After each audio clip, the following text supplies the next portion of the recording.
기독교 신앙의 핵심은 복음입니다. 바울은 로마서 1장 16절에서 복음은 구원을 주시는 하나님의 능력이다 라고 말했습니다. 복음이 능력이 되는 그 근거가 무엇인가?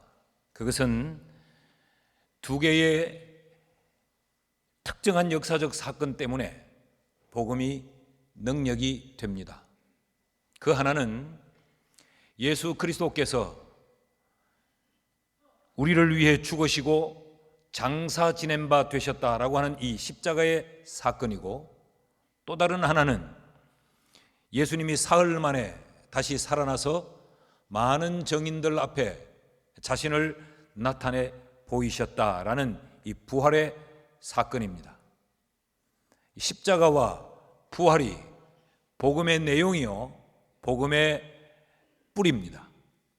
이것이 능력이 되는 그 이유는 허구가 아니고 신화가 아니고 사람에 의해서 조작되거나 기획된 것이 아니고 역사적인 사실이기 때문에 이 십자가와 부활은 능력이 되는 것입니다. 나는 오늘 3부 예배를 드린 여러분 모두가 예수 그리스도의 십자가와 이 부활의 사건이 역사적인 사건임을 믿기를 바랍니다. 우리의 신앙은 어디에서부터 시작이 되는가? 예수의 십자가 사건이 꾸며진 사건이 아니고 역사 속에서 성취되고 이루어진 사건이요, 예수 그리스도의 이 부활이 역사 속에서 실제로 이루어진 사건임을 믿는 데서부터 우리의 믿음은 출발합니다. 세상은 이 사실을 받아들이지 않습니다. 분명한 사실임에도 불구하고 사도행전 26장에 보면 바울이 이 아그리빠 왕과 베스도 총독 앞에서 예수의 부활과 십자가를 증언합니다. 그럴 때 이들은 예수의 부활을 받아들이지 않습니다.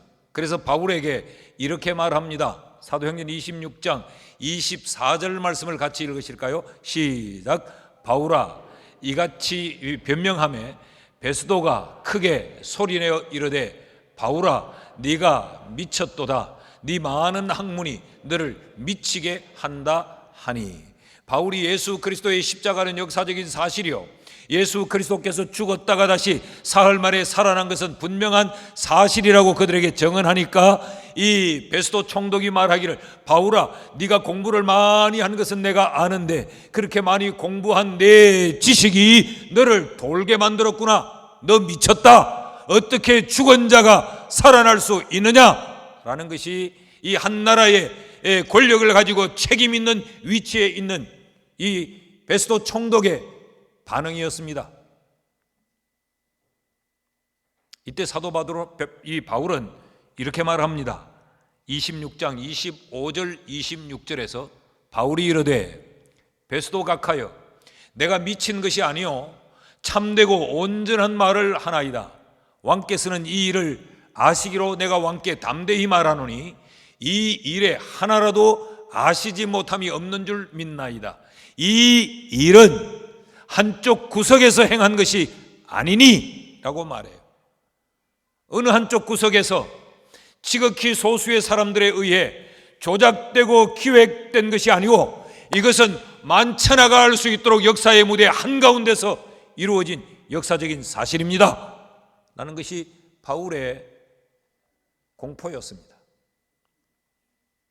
바울은 복음을 전할 때마다 예수 그리스도의 부활을 말했고, 바울은 예수 그리스도의 부활을 말할 때마다 이것이 역사적인 사실이라고 하는 것을 힘주어 선언했습니다.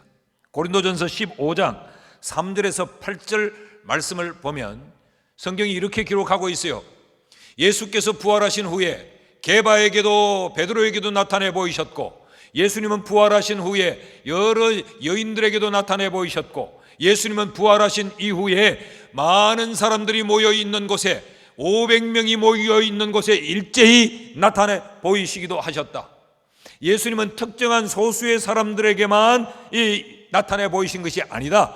이런 부활의 정인들을 보면 예수의 부활은 사실이다. 그리고 예수는 특정한 장소에서만 나타내 보이신 것이 아니다. 그렇다면 얼마든지 조작되고 기획되어 꾸며질 수 있겠지만 예수님의 이 부활은 예수님께서 갈릴리에도 나타나 보이셨고 성읍에도 나타내 보이셨고 예수님은 산 위에도 나타내 보이셨고 실외에도 보이셨고 실내에서도 나타내 보이셨다.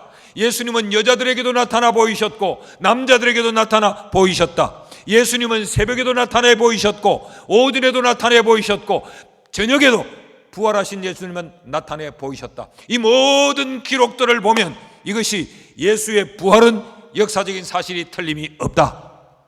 이게 바울의 정언이었어요.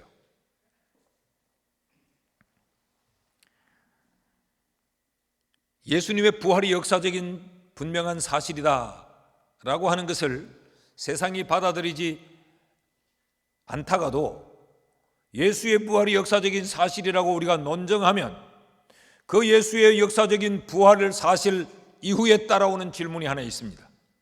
그래, 예수께서 실제로 부활하셨다 하자. 예수님의 부활이 역사적인 사건이 분명하다고 하자. 그런데 그것이 어쨌단 말이냐라고 하는 것이 이어져 따라오는 질문이죠. 우리 찬양대가 오늘 찬양을 2번 했어요. 제가 서두에 말씀드린 대로 찬양이 너무 은혜롭고 좋아서 한 번 더 하자는 것이었고, 왜 예수 부활에 대한 찬양은 1년에 딱 한 번이면 끝이 나냐? 그리고 대부분 우리가 예수의 부활에 대하여서 말할 때 어떻게 말합니까? 예수 다시 사셨다, 예수 부활하셨다 라는 것으로 끝이에요. 끊임없이 뒤이어오는 질문은 그래, 예수 부활이 사실이다. 그런데 예수 부활이 나와 무슨 상관이 있느냐? 이게 우리의 질문입니다. 그래서 저는 오늘 말씀의 제목을 예수 부활 그리고 우리라고 정했어요. 그 예수의 부활이 역사적인 사실인데 역사적인 그 사실이 우리에게 어떤 은혜로 다가왔고 그것이 우리에게 어떤 상관관계가 있으며 예수의 부활로 말미암아 우리가 누리는 그 누림이 뭐냐라는 것입니다. 사실 우리에게는 이 의미가 더욱더 크지요. 예수의 부활을 우리가 인정한다고 해서 예수의 부활이 사실이 아닌 것이 사실이 되거나 우리가 부정한다고 해서 사실이 아니 될 수 없는 거예요. 문제는 그 예수의 부활이 우리에게 어떤 축복과 은혜를 가져왔는가. 우린 지금 사도행전을 27장을 살피고 있죠. 이 본문 속에서 예수의 부활이 우리에게 가져온 실제적인 은혜가 무언가를 좀 실정적으로 여러분이 이해하기가 쉽도록 설명을 드리려고 합니다. 오늘 읽었던 이 본문은 여러 주일 걸쳐서 말씀을 살폈기 때문에 여러분이 아마 외워도 외우실 말씀이지요. 이 속에 바울이라고 하는 이 인물을 다시 한번 주목하려고 합니다. 21절 말씀을 같이 읽습니다. 시작. 여러 사람이 오래 먹지 못하였음에 바울이 가운데 서서 말하되 여러분이여 그레데에서 떠나지 아니하여 이 타격과 손상을 면하였더라면 좋을 뻔하였느니라. 여러 사람이 먹지 못하매 이 말은 이들이 어느 정도 상태에 있었는가를 우리에게 보여주는 것입니다. 이들은 지금 절망에 삼키운 바 되었습니다.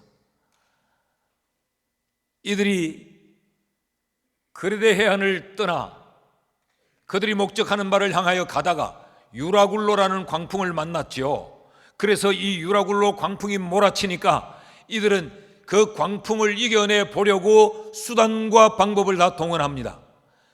그 배에 실었던 그들의 이 하물을 그들의 손으로 바다에 풀어버려요. 그래도 광풍이 해결되지 않습니다. 그러자 그 배를 지탱하는 데 절대적인 필요한 배의 기구들까지도 바다에 다 내던져버립니다. 그래도 풍랑은 그들 앞에 여전히 서 있습니다.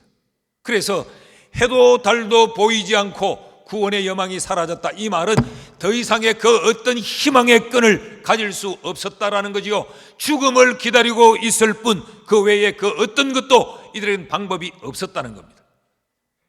이들은 수단과 방법을 가리지 않고 그들이 처한 그 광풍, 그 절망의 상황, 그 죽음의 현실을 이겨보려고 몸부림을 쳤으나 모든 수고와 노력은 백해무익했다는 거 아닙니까?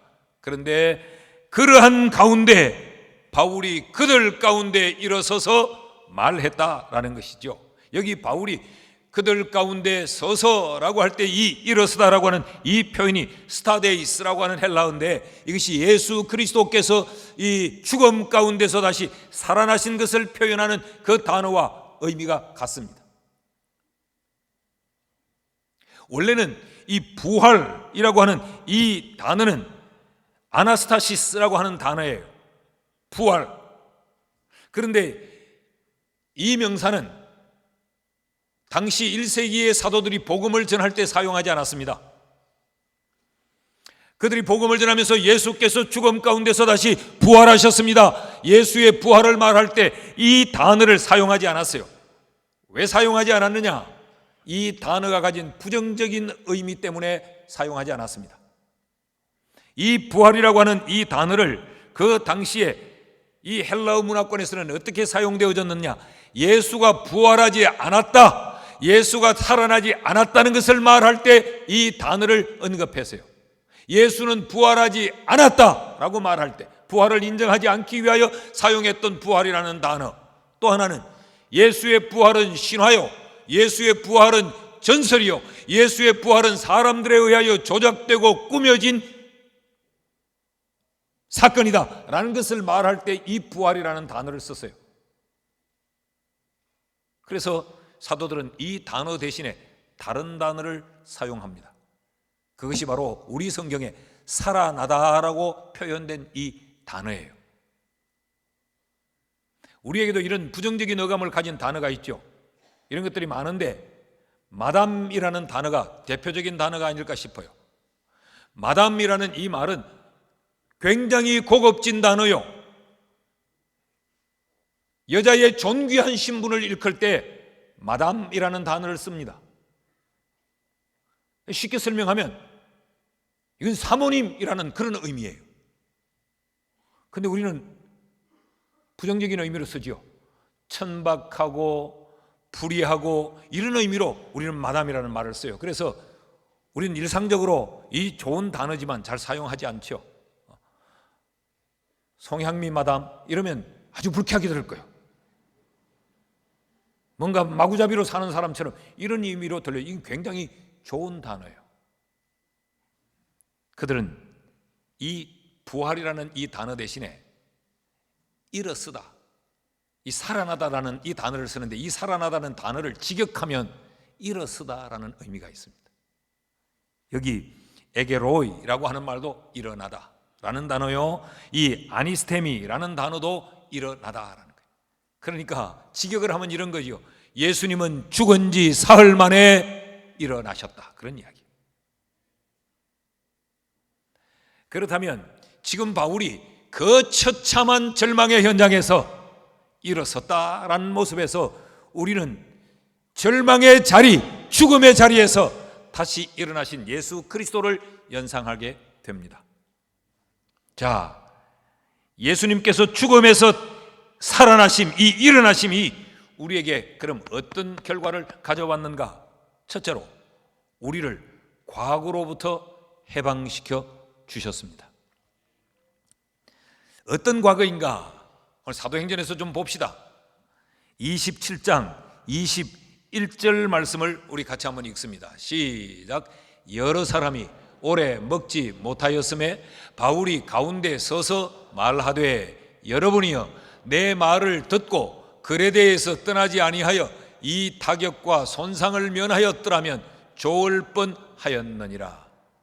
우린 벌써 이 내용을 잘 알고 있습니다. 바울이 지금 하는 이야기가 지난번에 내가 이 항해는 위험하다고 말했지, 이 항해를 계속하면 배도 하물도 심지어는 우리의 생명까지 이룰 수 있다고 말하지 않았느냐? 그때 내 말을 듣고 이 항해를 계속하지 않았으면 좋을 뻔했는데 그 항해를 고집해서 오늘 이 지경이 됐다, 그런 내용 아닙니까? 이것은 알렉산드리아 호배에 타고 있던 사람들의 과거예요. 이건 그들의 부끄러움이요, 그들의 수치요, 그들의 허물입니다. 그때 바울의 말을 듣고 항해를 계속하지 않았더라면 오늘 이 지경을 만나지 않았을 텐데, 이건 그들에게 치울 수 없는 허물이요, 생각조차 하고 싶지 않는 부끄러움이요, 수치예요. 그러나 바울이 지금 이 말을 하는 것은 너희들이 얼마나 엄청난 실수를 했는지 아냐? 너희들이 이런 허물이 너희들에게 있다, 그들을 책망하려고 하는 것이 아니고, 이 일을 말하고 난 이후 이어지는 바울의 이 선포를 보면 22절 말씀에 그러나 내가 너희를 다시 권하노니 이제는 안심하라. 너희 중에 아무도 생명에는 아무런 손상이 없겠고 오직 배뿐이리라. 그러니까 지금 21절에 지난날 너희들이 이런 실수가 있지라고 하는 것은 그 실수를 지적하는 것이 아니고 이제는 안심해라. 그 말은 그런 허물이 있고 그런 부끄러움이 있고 그런 수치가 있다 할지라도 이제는 잊어라. 우리가 죽지 않는다, 그런 이야기죠. 바울의 일어섬은 그들의 어제의 허물, 그들의 과거의 수치와 부끄러움을 떠나보내게 만들어 준 겁니다. 해방되게 만들어 줬단 말이죠. 여러분, 우리의 과거가 어떻습니까? 우리의 과거는 정죄받은 과거입니다. 어떻게 정죄받았습니까? 죄인으로. 의인은 없나니 하나도 없다고 그랬어요. 우리 모두는 죄인이었어요. 우리가 죄인일 때 그때의 상황이 어떠했느냐? 참 부끄러운 상황이죠. 로마서 5장 21절 말씀을 보면 이는 죄가 사망 안에서 왕노릇하였다라고 말해요. 그러니까 우리를 사망 안에 가두어 놓고, 우리를 사망 안에 가둔 것은 우리의 죄를 지적하면서예요. 그래서 죄가 왕노릇을 한 것입니다. 그리고 우리의 왕은 죄였어요. 그래서 우리는 그 죄 때문에 사망에 갇혀 있었어요. 아무리 몸부림치고 발버둥 쳐도 그 사망의 울타리를 헤쳐나올 수가 없었습니다. 그러니 너는 죄인, 너는 죄인, 너는 죄인, 너는 죄인, 너 죄 때문에 너는 사망에 갇혀서 너는 죄의 종이야. 이게 우리의 지난날의 과거였어요. 우리를 사망 안에 가둬놓고 죄가 왕노릇하게 한다는 하나의 세력이 있었습니다. 그 세력이 마귀입니다. 히브리서 2장 14절 말씀을 보면 자녀들은 혈과 육에 속하였음에 그도 또한 같은 모양으로 혈과 육을 함께 지니심은, 예수님을 말해요, 죽음을 통하여 죽음의 세력을 잡은 자 곧 마귀를 멸하시려 함이라. 죽음의 세력을 붙든 존재가 누구냐? 마귀예요. 마귀가 우리의 죄를 거머쥐고 우리를 사망 가운데 가두어 놓았어요. 그리고 죄로 하여금 저들의 왕노릇해라 라고 말한 거예요. 근본적으로 따지면 우리는 마귀의 종이 되어서 마귀에게 우리의 숨통을 거머쥐켜 사망 안에 갇혀 살던 자가 우리들입니다. 이게 우리의 과거예요. 그런데 예수 그리스도께서 부활하심으로 그 마귀의 세력을 멸하셨습니다. 우리를 죽음과 상관이 없는 자로 만들어 놓으셨어요. 그러므로 여러분, 예수 그리스도의 부활을 믿어 예수의 자녀가 된 우리들에게 마귀는 두려운 존재가 아닙니다. 이것이 예수 부활이 우리에게 가져다 준 엄청난 선물이에요. 마귀는 지금도 우리에게 참소합니다. 너 과거의 죄인 아니야. 너 과거의 죄인 아니야. 너 과거에 이렇게 허물지고 이렇게 부끄러운 존재 아니야. 우리의 지난날 과거를 가지고 마귀는 끊임없이 우리를 참소하고 우리를 쥐어잡고 흔들고 왕노릇하려고 해요. 그러나 예수 그리스도의 부활이 그 세력을 우리에게서 멸하셨습니다. 자유할 수 있기를 축복합니다. 예수 믿는 사람은 그런 의미에서 귀신이 두려운 사람이 아니요. 가끔 교인들이요, 목사님요, 기도 좀 해주이소. 왜요? 어제 꿈에 시꺼먼 게 나타나가지고, 밤이니까 시꺼멓지. 그래가지고 밤새도록 시꺼먼 거 하고 싸우다가, 그러니 오늘 아침에 일어나니 막 마음이 불안하고 무슨 일이 생길 것 같고 개꿈입니다. 그러니까 예수 안 믿는 사람들은 이 귀신이 겁이 나는 거죠. 그래서 대문 하나를 고쳐달아도 날 잡고, 산소 묘지 하나 좀 다듬었는데도 달을 찾고, 나는 윤달이 뭔가 윤달 그러길래 윤달이가 무슨 사람 이름인가 싶었어요. 윤달은 귀신이 맥을 못 추는 달이래. 귀신 없는 달이라고. 그때 뭘 하자는 거예요. 아무 때나 해도 됩니다. 날 좋을 때. 제발 자녀들 혼인시킬 때 육갑 떨지 말아요. 뭐 따지고 띠가 뭐냐, 몇 시에 났냐, 뭐 띠하고 무슨 띠하고 만나면 잘 산다. 얼마나 부끄러워요. 여러분, 따지고 보니 참 수치스럽죠. 그래서 시집가가 잘 살았어요? 그래서 만난 그놈이 잘해주던가요?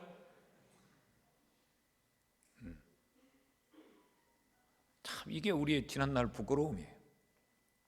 근데 예수께서 부활하심으로 너희의 어제는 이제 지나갔다. 보라! 새 것이 되었도다. 내가 죽음을 이기지 않았나? 내가 죽음을 이기지 않았나? 귀신 보거든 큰 소리 칠 것도 없어요. 예수 이름으로 명하노니 귀신아 물러가라. 이단들은 막 그래서 사람을 붙들고 막 안수한다고 흔들고 막 때리고 그래가 사람 죽이 뿌리고. 우리는 그럴 것도 없어요. 가라. 여러분, 조그마한 애들이 뭐 왔는데 야! 일 안 하지. 가거라. 애들은 가라. 그러지. 우리는 이런 부끄러운 과거로부터, 죄로부터 우리는 해방되었습니다. 이게 부활의 은혜입니다. 고린도전서 15장 25절 26절 같이 한번 읽을까요? 시작. 그가 모든 원수를 그 발 아래에 둘 때까지 반드시 왕노릇 하리니 맨 나중에 멸망받을 원수는 사망이니라. 이제는 하나님이 우리에게 왕노릇 하세요. 그리고 사망을 멸해버렸어요. 죄의 삭신 사망을 멸했어요. 이게 얼마나 큰 자유예요. 사실은 어른들은 너무 꾸미고 너무 고상하게 해서 이게 진실이 가려질 때가 있는데, 나는 주일학교 찬양을 가끔 들어보면 너무 원색적이고 복음적이에요. 나 자유 얻었네, 너 자유 얻었네, 우리 자유 얻었네. 예수 그리스도의 부활로 우리가 과거로부터 자유를 얻었어요. 죄로부터 자유를 얻었어요. 죽음으로부터 자유를 얻었어요. 마귀로부터 자유를 얻었어요. 둘째로, 예수의 부활이 우리에게 어떤 은혜를 가져왔느냐? 과거로부터 우리가 해방되는 이 놀라운 은혜를 허락했을 뿐만 아니라 오늘 현재에 대하여서 두려움을 떨쳐버리고 안심할 수 있도록 만들어 주셨습니다. 여러분이 어제의 문제가 해결된다고 해서 오늘의 문제가 반드시 해결되는 건 아니잖아요. 교도소 담장 안에서 10년을 20년을 죄 때문에 복역을 하고 그 죄값을 다 치르고 출소를 하는 사람들이 얼마나 기쁨으로 나와요. 근데 그 기쁨은 잠시입니다. 교도소 문을 딱 나와서 이제 나는 자유를 얻었다 그러는데 어찌 살꼬 라는 문제가 남아있잖아요. 뭘 먹고 살며 어디에서 일자리를 얻으며 또 어떻게 살아야 될까? 이게 두려움 아니겠어요? 그렇다면 어제의 문제의 해결로만은 우리가 온전치 못해요. 오늘이라고 하는 이 시간의 문제가 해결이 되어져야 되죠. 지금 알렉산드리아호에 타고 있던 이 사람들이 이 유라굴로 광풍을 만난 원인이 뭐죠? 어제 때문 아닙니까? 지난날 바울이 항해를 계속해서는 안 된다라고 했는데 그들의 고집, 그들의 욕심이 작동해서 그 항해를 계속하다가 지금 이 일을 만난 거 아니에요. 이 유라굴로 광풍을 만난 알렉산드리아호와 그 배에 타고 있는 이 사람들은 오늘 이 시대를 살아가고 있는 인생들의 모습입니다. 그들은 왜 그 항해를 계속 고집했을까요? 그들의 유익을 위해서 고집했죠. 그래서 빨리 가야 그들은 그 화물을 내리고 돈을 굴리고 자기들의 더 유익하라고 생각했죠. 그래서 이들이 다수결로 머리를 맞대어 논의해서 얻어낸 결과가 그 결과 아니었습니까? 그런데 그로 인하여 오늘 이런 어려움을 만나고 있는 거죠. 오늘 이 땅을 한번 보십시오. 끊임없이 이 땅에 살아가는 사람들은 행복을 추구합니다. 우리의 유익을 추구한단 말이죠. 그래서 연구하고, 그래서 발전시키고, 그래서 개선하고 피땀을 흘리면서 우리가 살아가죠. 그런데 우리를 두렵게 만들고, 우리를 무기력하게 하고, 우리를 불안하게 만드는 이 절망감은 해결을 하지 못하고 있습니다.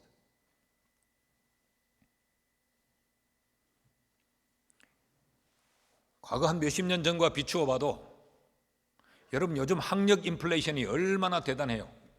과거에는 시골에 어떤 동리에 누가 하나 대학 가면 현수막을 걸었어요. 아무개 대학 입학했다고 현수막을 건 지경이에요. 요즘 우리의 자녀들이 웬간하면 대학을 다 나와요. 대학교에서 지금 학생이 모집이 안 돼가지고 학교가 문을 닫는 이 지경이 되지 않았어요?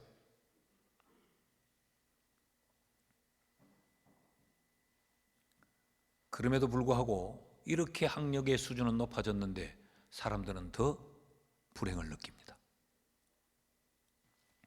왜 그러냐? 죄 때문에 그렇습니다. 이 원초적 범죄의 현장 에덴 동산으로 가봅시다. 창세기 3장 5절에서 6절 말씀을 보면요, 너희가 그것을 먹는 날에는 너희 눈이 밝아져 하나님같이 되어 선악을 알 줄 하나님이 아심이라. 동산 중앙에 있는 선과 악을 알게 하는 나무의 열매는 먹지 말라고 했다. 그런데 여자가 그 나무를 본즉 먹음직도 하고 보암직도 하고 지혜롭게 할 만큼 탐스럽기도 한 나무인지라. 여자가 그 열매를 따먹고 자기와 함께 있는 남편에게도 주매. 이렇게 길게 문장으로 써서 그렇지 이런 이야기입니다. 왜 선악과를 따먹었느냐? 행복하려고. 그거 따먹으면 너무 행복할 것 같거든. 왜 남편에게 줬느냐? 내 남편도 행복하게 해주려고. 그런데 결과는 어떻게 됐느냐? 안 행복했습니다. 창세기 3장 8절 말씀을 보면요, 그들이 그날 바람이 불 때 동산에 거니시는 여호와 하나님의 소리를 듣고 아담과 그의 아내가 여호와의 낯을 피하여 동산 나무 사이에 숨은지라. 그렇게 행복하려고 그들은 애를 썼는데 하나님을 피했습니다. 동산 나무 사이에 숨었습니다. 그들의 추구한 행복이 그들에겐 불안으로, 두려움으로 찾아온 거죠. 오늘 이 땅에 살아가는 사람 모두는 행복을 추구하며 그렇게 몸부림을 치지만 불안과 두려움에서 자유하지를 못해요. 그러자 두려움의 포로가 되자 거기서 원망과, 여기서 거짓과 대립과 갈등과 다툼과 미움과 모든 사람을 불행하게 만들 수 있는 요소들이 다 발생합니다. 자, 하나님이 그 아담을 불러서 물어요. 너 왜 이렇게 했냐? 그랬더니 3장 12절, 남자들만 읽습니다. 다 같이 시작.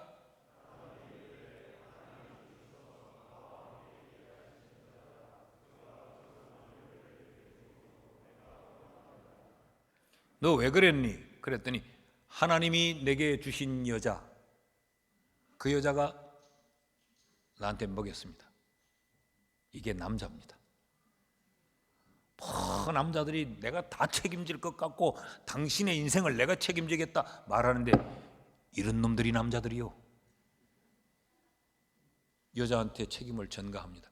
여자한테 책임을 전가하는 것 같지만 근본적으로는 하나님에 대한 원망이죠.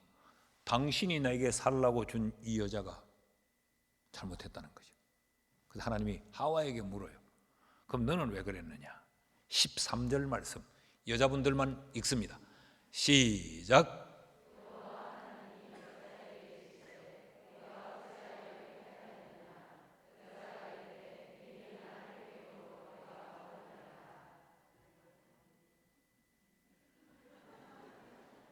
너는 왜 그랬느냐? 그랬더니 이때 하나님 내가 잘못했습니다 이러면 될 텐데, 하나님이 만들어 놓은 뱀, 저 뱀이 나를 꿰서 그랬지요. 하나님 때문인 겁니다. 책임이. 예. 거짓이 만들어지고 책임 회피가 생기고 여기 변명이 만들어지고, 그렇게 죽고 못 살았던 아담과 하와 사이가 대립과 갈등의 사이로 바뀌어지고, 여러분 하나님이 하와를 만들어서 아담 앞으로 떡 끌어올 때 아담이 뭐라고 그랬습니까? 이는 내 살 중에 살이요 내 뼈 중에 뼈로다. 이 말을 요즘 말로 바꾸면, 하와를 하나님이 만들어 가지고 아담 앞에 석 데려오니까 아담이 와 대박 그랬다 이 말이죠.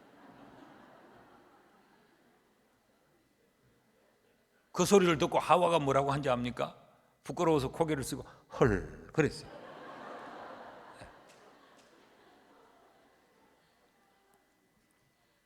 그렇게 죽고 못 살던 그들이 저 여자 때문에, 저 남자 때문에 이렇게 되어버리고 만 거예요.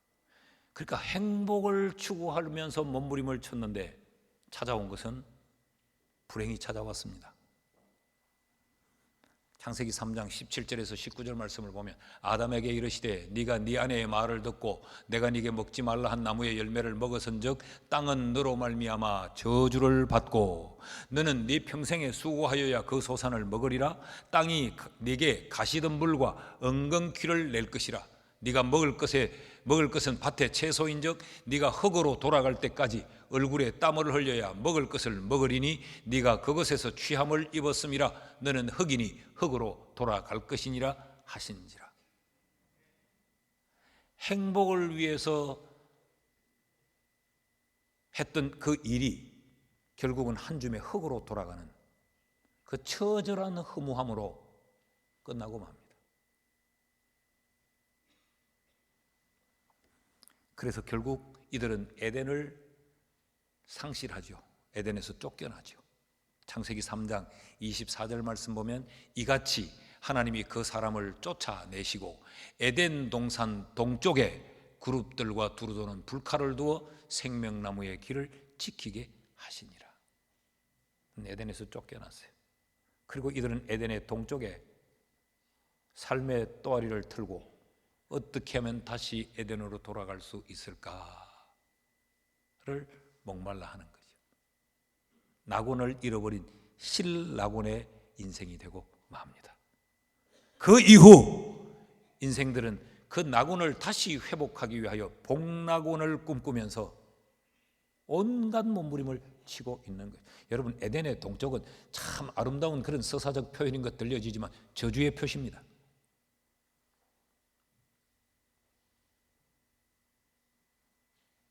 자, 이것이 인생들의 현 주소예요. 알렉산드리아 호에 그 절망의 현장에서 바울이 일어서자 나타난 결과가 뭐냐? 사도행전 27장 22절을 같이 읽습니다. 시작. 내가 너희를 권하노니 이제는 안심하라. 너희 중 아무도 생명에는 아무런 손상이 없겠고 오직 배뿐이리라. 바울이 모두가 죽음에 삼키워 있던 그 상황에서 일어서니까 그들에게 희망이 선포돼요. 어떤 희망? 안 죽는다, 안심해라 라는 거죠. 23절 24절 말씀도 봅시다. 왜 바울이 이렇게 안심하라고 말할 수 있느냐? 같이 읽어요. 시작. 내가 속한 바 곧 내가 섬기는 하나님의 사자가 어젯밤에 내 곁에 서서 말하되 바울아 두려워하지 말라. 네가 가이사 앞에 서야 하겠고 또 하나님께서 너와 함께 항해하는 자를 다 네게 주셨다 하였으니, 그 처절한 절망의 상황에서 하나님의 말씀이 그에게 들려진 거예요. 그 하나님으로 인하여서 바울은 일어섰고, 바울이 일어섬으로 말미암아 그들에게 희망이 전달되고 있는 겁니다. 이것이 죽음에서 일어나신 예수 그리스도로 말미암아 우리가 누리는 오늘의 은혜요 복입니다. 우리는 여전히 풍랑 이는 세상 한복판에 살아가고 있습니다. 그럼에도 불구하고 우리가 두려워하지 않고 안심할 수 있는 것은 죽음을 이기고 부활하신 그분이 우리의 주님이기 때문에 그렇습니다. 예수께서 죽음을 이기고 그 죽음을 이기신 그분이 우리에게 너 안 죽는다, 안심하라 라고 말씀하신 것 때문에 우리는 오늘 이 세상 가운데서 오늘이라는 시간을 두려워하지 않고 안심할 수 있는 거죠. 요한복음 11장 25절 26절 말씀을 읽어보실까요? 시작. 예수께서 이르시되 나는 부활이요 생명이니 나를 믿는 자는 죽어도 살겠고 무릇 살아서 나를 믿는 자는 영원히 죽지 아니하리니 이것을 내가 믿느냐? 알렉산드리아호의 이 상황과 너무도 똑같지 않아요? 내가 부활이요 내가 생명이다. 그러니 너 날 믿으면 죽지 않는다. 그러므로 오늘 유라굴로 광풍에 휩싸여 있을지라도, 세상의 모든 사람이 두려워 벌벌 떨고 있을지라도 너는 안심할 수 있다. 이것이 부활의 은총입니다. 이 부활의 주님이 요한복음 14장 12절 13절에는 이렇게 말씀하시죠. 같이 읽습니다. 시작. 내가 진실로 진실로 너희에게 이르노니 나를 믿는 자는 내가 하는 일을 그도 할 것이요 또한 그보다 큰 일도 하리니 이는 내가 아버지께로 감이라. 너희가 내 이름으로 무엇을 구하든지 내가 행하리니 이는 아버지로 하여금 아들로 말미암아 영광을 받으시게 하려 함이니라. 나보다 너희가 더 큰 일을 할 수 있다. 그 이유는 내가 지금 아버지께로 간다. 내가 아버지께로 간다는 말은 죽음을 이기고 일어섰다는 것이 전제되어 있습니다. 그러니까 너희들이 내 이름으로 무엇이라도 구해라. 다 받을 것이다.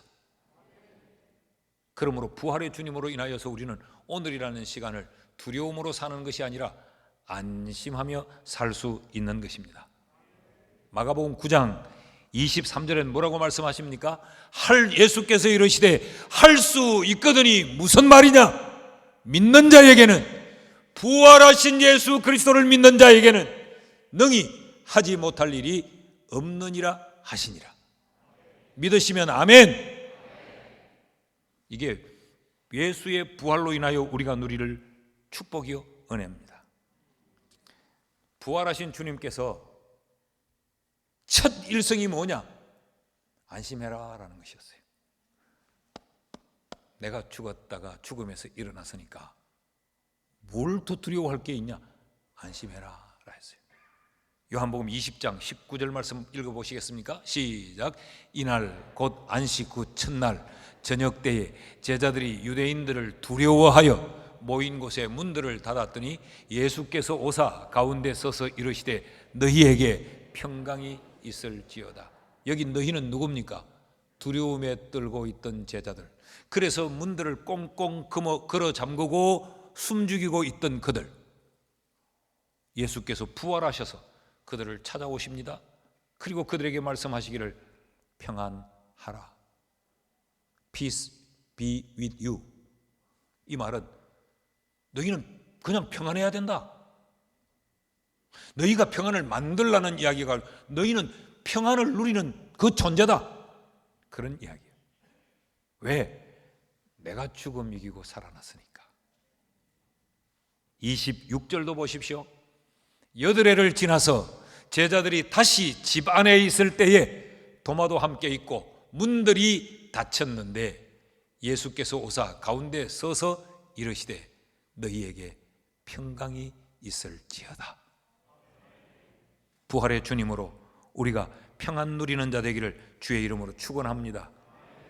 오늘 안심하고 살 수 있는 이 은혜를 우리에게 주셨다. 셋째로, 자, 우리의 인생은 어제와 오늘과 내일로 엮어지고 있습니다. 어제의 문제가 해결이 되고 오늘 우리가 안심할 수 있어도 내일이 우리에게 보장되지 않으면 오늘은 그 안심을 누릴 수가 없죠. 사도행전 27장 24절을 보면 이 세 번째 우리에게 교훈을 던져주고 있는데 그 세 번째 교훈은 미래를 향한 확신을 우리에게 던져주고 있습니다. 사도행전 27장 4절을 같이 한번 읽습니다. 27장 24절 시작. 바울아 두려워하지 말라. 네가 가이사 앞에 서야 하겠고 또 하나님께서 너와 함께 항해하는 자를 다 네게 주셨다 하였으니. 이 말은 무슨 이야기입니까? 지금 바울이 어디를 가고 있습니까? 로마의 가이사 황제를 만나러 가는 중이죠. 그런데 가다가 지금 풍랑을 만나서 가이사 황제를 만나기는커녕 지금 죽게 됐습니다. 근데 주님께서 말씀하시기를 가이사 앞에 너는 반드시 설 것이다. 내가 너를 데려다 놓을 것이다 라는 말씀을 주셨어요. 26절 말씀 보십시오. 그런즉 주께서 그렇게 말씀하셨기에 우리가 반드시 한 섬에 걸리리라. 여러분, 이 표현이 너무 멋있어요. 주님이 우리의 미래를 보장하시겠다고 말씀하셨기에 나를 저 로마에 도착하게 하겠다고 말씀하셨기 때문에 그러므로 이 지중해 바다에 우리는 수장되지 않는다. 이 유라굴로 광풍에 떠밀리다가 그냥 바다에 빠져 물고기 밥이 되고 마는 것이 아니다. 반드시 우리는 어느 한 섬에 걸려 우리의 생명은 보장을 받을 것이다. 여러분, 이 확신이 그들에게 얼마나 대단했겠어요. 내일에 대한 이 확신. 그러니까 바울이 일어선 것은요, 바울 개인에게만 해당된 게 아니에요. 바울이 일어섬으로 말미암아 거기 절망에 삼키워져 있던 그 270, 바울을 제외한 275명 그들 모두가 다 내일에 대한 확신을 가지게 된 거예요. 예수 그리스도가 죽음에서 일어남으로 예수만 부활하고 끝난 것이 아니라 예수의 부활하심으로 말미암아 그를 믿는 모든 사람이 다 부활에 대한 소망을 가지게 된 것입니다. 그런즉 한 섬에 걸리리라. 저는 어제 이 말씀을 준비하면서 그런즉 한 섬에 걸리리라. 죽지 않고 지금 유라굴로 광풍에 몸살을 앓고 시달리고 지금 곧 죽을 것 같지만 너희 죽지 않고 한 섬에 걸린다. 이 말씀이 제게는 이렇게 들려지는 거예요. 오늘 세상이 힘들고 어렵지만 너희 세상에서 무너지지 않는다. 반드시 천국에 이른다. 이게 부활하신 주님으로 말미암아 우리가 누리는 복이에요. 그러므로 부활하신 주님께서 제자들에게 주신 말씀을 기억해 보십시오. 요한복음 14장 1절에서 3절 말씀입니다. 잘 들어보시죠. 너희는 마음에 근심하지 말라. 이 말은 오늘 근심할 일들이 많다는 거죠. 그럼에도 불구하고 근심하지 말라. 하나님을 믿으니 또 죽음을 이기고 일어난 나를 믿으라. 내 아버지 집에 거할 곳이 많도다. 여기가 전부가 아니라는 거죠. 저기가 있다는 거죠. 오늘이 끝이 아니라는 거지요. 내일이 있다는 거지요. 내 아버지 집에 거할 곳이 많도다. 그렇지 않으면 내가 너희에게 이미 일러줬을 것이다. 내가 너희를 위하여 거처를 예비하러 가노니. 예수님의 성천할 말하는 거죠. 이것은 예수님이 죽음에서 일어나신 것을 전제하고 있습니다. 가서 너희를 위하여 거처를 예비하면 내가 다시 와서 너희를 내게로 영접하여 나 있는 곳에 너희도 있게 하리라.